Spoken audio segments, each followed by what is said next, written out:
Welcome back, Crusaders. I'm Max Williams. And I'm Elise Newman, coming to you with Crusader Nation News and welcoming you back from an extended 3-day weekend, which we were given to commemorate the life and work of civil rights activist Martin Luther King Jr.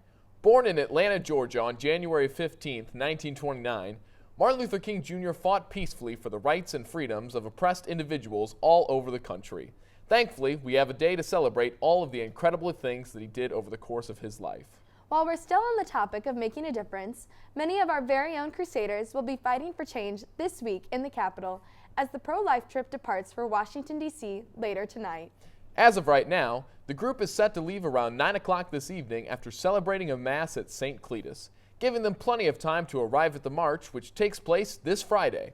For those of you who are unable to make it in person to the march, it will be live streamed on the wall in the atrium. Our very own Rose Juergensmeyer made it her personal mission to get the inside scoop from individuals planning on attending the march.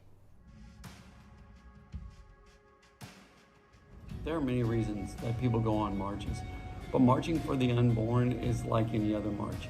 It's being able to stand up for those who can't stand up for themselves.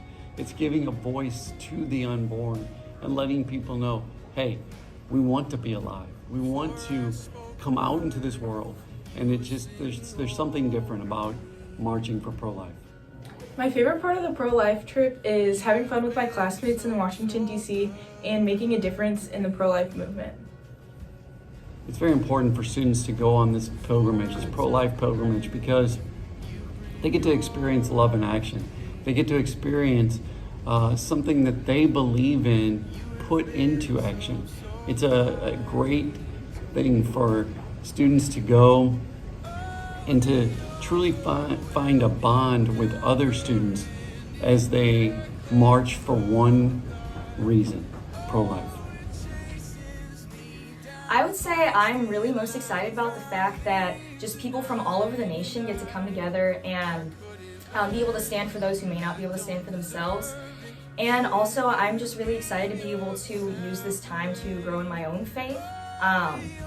I think that this retreat is also just a time for us and our school community to come together and to be able to just make a difference in the world.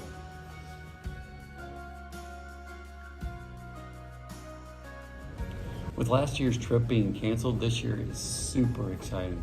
I know that so many of the students that are going on the pro-life march have expressed to me their excitement about being able to do it, just because last year was when COVID was canceled and so many people didn't get to go on the march.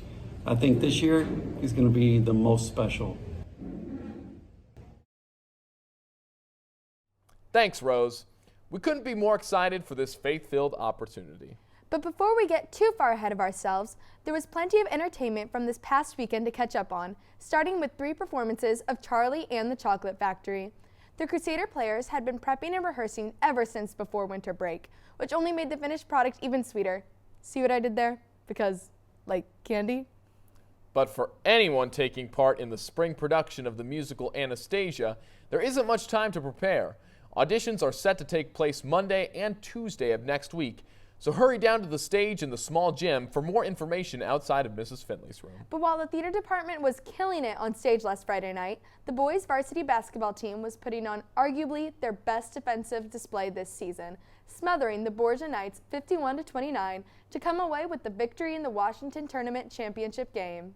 Thanks to that win, the boys are now sitting at an impressive record of 12-4 on the season, with plenty more games to play, including our next home game tonight at 7 o'clock against Priory. As for our girls basketball team, they get set for a tough away matchup tomorrow night against Tolton. We want to wish the best of luck to all of our Crusader basketball players this week. And while we're on the topic of basketball, I believe that the real competition lies within our very own intramural league here at St. Dominic. Teams will consist of 5 to 6 players, either of all boys or all girls, and signups are due on January 28th. For more information, check out the PDF that is attached to the daily bulletin. I know my team's signed up, Elise, and we're ready to take on the competition. Good luck, Max. While we're on the topic of competition, the girls' swim team has been having an amazing season. They celebrated their senior night on Monday, and it was a great way to commemorate their 16 seniors who have put in so much time and effort into this season. So far, many of the girls have had state qualifying times and hope to continue qualifying as they compete again tonight against Rosati Kane at the Recplex at 8:30.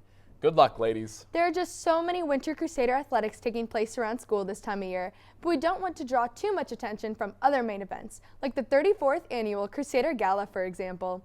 Being one of the biggest donation events for the school, the Crusader Gala is always a highly anticipated date on the calendar. And just like last year, there will be a house competition to go along with it. Each house will have until this Friday, the 21st, to get as much participation as possible, with the winning house receiving a total of 12 points, a dress down day, and even a special treat. But the Crusader Gala isn't the only donation event going on. House Gratia is hosting a coat drive until the 25th. This is a great opportunity to show house pride while supporting a good cause. Please put all donated gently used coats, hats, and gloves in room 322. To wrap up your need-to-know info about the house system, we'd like to announce that the Shazam song guessing competition is in full effect, with the second round of play taking place in the PAC today during family time. May the best house win. Finally, Winter Formal is coming up soon. Mark your calendars because February 5th is quickly approaching and ticket sales are even closer. For a limited time, tickets will be sold at a discounted price from Wednesday, January 26th to Friday, January 28th for only $5 a piece, before returning to their $10 price the following week. So make sure to buy them early, Crusaders. And this time, the guys aren't going to be asking anybody on the broadcast. This one's on the ladies. That's right. Our Winter Formal is also a Sadie Hawkins, so it's girls ask guys. And don't forget to dress up.